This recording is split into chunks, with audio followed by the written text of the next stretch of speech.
तो जब भी मैं अगर किसी अपने फ्रेंड से बात कर रहा हूँ जिसका फिल्म से रिलेटेड कोई काम नहीं है, बस वो रेगुलर फिल्म्स देखते हैं, वो हमेशा मेरे से एक चीज़ पूछते हैं कि यार इंडिया के अंदर ऐसी फिल्म्स क्यों नहीं बनती जैसे हम बाहर देखते हैं।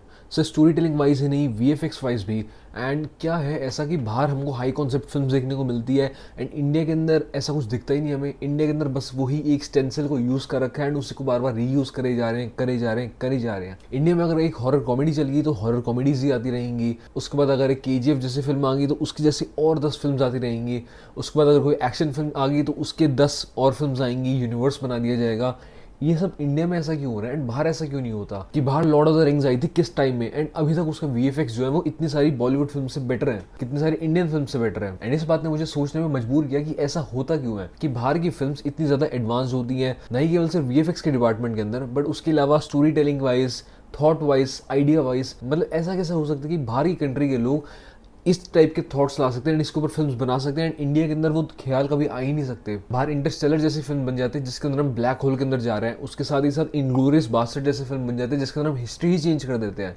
मतलब ऐसे थॉट्स किस तरीके से आते हैं एंड इंडियंस को ऐसे थॉट्स क्यों नहीं आ सकते? एंड इन सब के बारे में सोचते हुए मुझे आमिर खान के एक इंटरव्यू की याद आई जिसके अंदर इंटरव्यू उनसे पूछते हैं कि क्यों हम इंडियंस इंसेप्शन जैसे फिल्म नहीं बना पाते, ऐसा क्यों होता है? एंड आमिर खान का रिप्लाई होता है सिंपल कि हम वैसा सोच ही नहीं सकते। अगर हमें इंसेप्शन लेवल की फिल्म बनानी तो हमें उस तरीके से सोचना भी पड़ेगा, हाई कॉन्सेप्ट्स के अंदर अपने थॉट्स एंड अपने आइडियाज की वोकैबुलरी को और भी ज्यादा डेंस करना होगा एंड एक डायनामिक सा कलर पैलेट बनाना होगा अपने थॉट्स के लिए। एंड अगर आप ध्यान से देखें भी तो इंडिया के अंदर फिल्म के दो ही इन्फ्लुएंसेस है, एक इंडियन फिल्म एंड एक इंग्लिश फिल्म। इंडियन फिल्म का वही एक सिस्टम है कि एक स्टेंसिल बना लिया एंड उसको बार बार यूज करते रहना है एंड जो भी बाहर की हम फिल्म देखते हैं उससे इंस्पायर होते हैं, उससे हम इंडियन फिल्म बनाने की कोशिश करते हैं। तो इस वजह से जितनी भी हम इंडियन फिल्म्स देखते हैं वो हमेशा हमको एक डेरिवेटिव दिखती है बाहर की फिल्म्स का।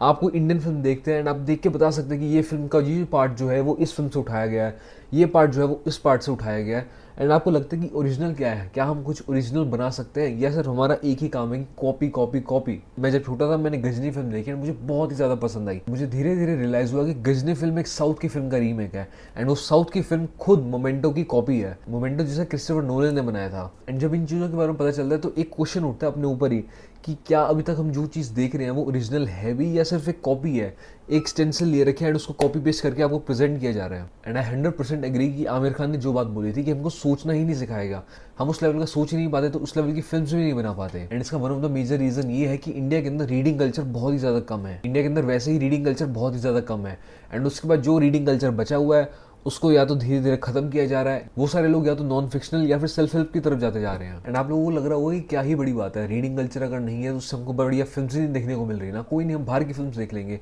बट नहीं, प्रॉब्लम जो है वो सीरियस है बिकॉज जितने भी ये मीडियम्स होते हैं, चाहे फिल्म्स हो गया, चाहे बुक्स हो गई, चाहे म्यूजिक हो गया, ये आपकी इमेजिनेशन पावर को और ज़्यादा स्ट्रॉन्ग बनाते हैं। आपके अंदर एक कल्चर ही नहीं है तो आपकी इमेजिनेशन, आपकी क्रिएटिविटी कितनी ज़्यादा नीचे चली जाएगी। एंड क्रिएटिविटी, इमेजिनेशन सिर्फ फिल्म्स बनाने के लिए इंपॉर्टेंट नहीं होती। आप लाइफ का जो भी कुछ काम कर रहे हैं, अगर आप उस काम को अच्छे से, अलग तरीके से, यूनिक वे से करना है तो आपको उसके लिए क्रिएटिविटी की ज़रूरत है, इमेजिनेशन की ज़रूरत है। एंड अगर आपके पास वो इमेजिनेशन ही नहीं है तो किस तरीके से आप कुछ बड़ा बिल्ड कर पाएंगे? हमेशा से प्रेफरेंस दी जाती है सेल्फ हेल्प बुक्स को, नॉन फिक्शनल बुक्स को, बट कोई ये रियलाइज नहीं करता कि फिक्शन का कितना बड़ा इंपॉर्टेंस है। अपने self help, non fictional books से जो टूल किट सीखी है उसको किस तरीके से यूनिक वे से, किस यूनिक वे से आप यूज करेंगे एंड अपने रियल लाइफ प्रॉब्लम्स को सॉल्व करेंगे, उसके अंदर हेल्प करती है fictional books. Another big reason जिसकी वजह से हम इंडियन सिनेमा को और ऊपर लेवल पे लेके जा सकते हैं एंड हाई कॉन्सेप्ट फिल्म बना सकते हैं वो है एम्पावर करने से। एम्पावर करना राइटर्स को, एंड ताकि जो राइटर्स ने कहानी लिखी है वो एक अच्छे तरीके से प्रेजेंट हो सके। एम्पावर करना डायरेक्टर्स को भी। एंड धीरे धीरे चेंज आ रहा है। रिसेंटली हमने लोका चैप्टर 1 का ट्रेलर भी देखा था जिसके अंदर strong story telling and strong aesthetics का यूज करके दोनों का बैलेंस बना के किस तरीके से एक ब्यूटीफुल स्टोरी कही जा रही है। एंड इसके सबसे बड़े बड़े एग्जांपल्स हमको मलयालम सिनेमा के अंदर ही देखने को मिल रहा है जहाँ पे राइटर्स को, डायरेक्टर्स को एम्पावर किया जा रहा है रिस्क लेने के लिए, बेटर स्टोरी सुनाने के लिए। एंड उसका क्लियर रिजल्ट दिखाई भी दे रहा है बिकॉज जो फिल्म्स मलयालम सिनेमा के थ्रू आ रही है is just on another level. इसी से आता है थर्ड मेजर फैक्टर एंड वो है टू टेक रिस्क। हम मीडियोक्रिटी के अंदर कब फंसते हैं? जब हम रिस्क लेना बंद कर देते हैं। अगर हमने रिस्क लेना बंद कर दिया तो जो किसी ने स्टेंसिल बना के दे दी आप उसी को उठाएंगे एंड कॉपी पेस्ट करने लग जाएंगे। तो इसलिए इंपॉर्टेंट है रिस्क लेना, एक नई स्टेंसिल बनाना एंड उस नई स्टेंसिल से लोगों को नया देना। अगर आप एक ऐसे बिजनेस के अंदर है जिसके अंदर आप लोगों को एंटरटेन करना चाहते हैं तो थोड़ा हायर पर्पस भी होना चाहिए, एंटरटेनमेंट से बढ़ के लोगों को कुछ देना, ऐसी चीज़ जो लोगों ने आज तक कभी देखी ना हो। एंड इन माई ओपिनियन ये थे कुछ रीजन जिनकी वजह से मुझे लगता है कि इंडियन फिल्म्स उस लेवल पे नहीं पहुंच पा रही है जहाँ पे उन्हें पहुंचना चाहिए। रीजंस लाइक अच्छे इन्फ्लुएंसेस होना जिसकी वजह से आप अच्छे आर्ट को कंज्यूम कर पाए एंड उसको जो आप आर्ट क्रिएट भी करें वो भी एक अच्छे लेवल का हो। उसके साथ ही साथ एम्पावर करना राइटर्स को, डायरेक्टर्स को, हर किसी को बेटर काम करने के लिए, लोगों को कुछ नया प्रोवाइड करने के लिए।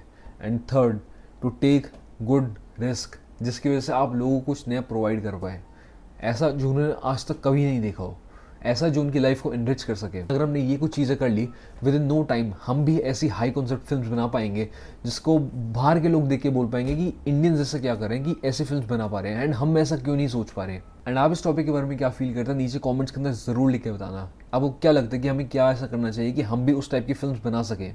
एंड आज की वीडियो के अंदर इतना ही, आपसे मिलता हूँ कल। सी यू एवरीवन, बाय।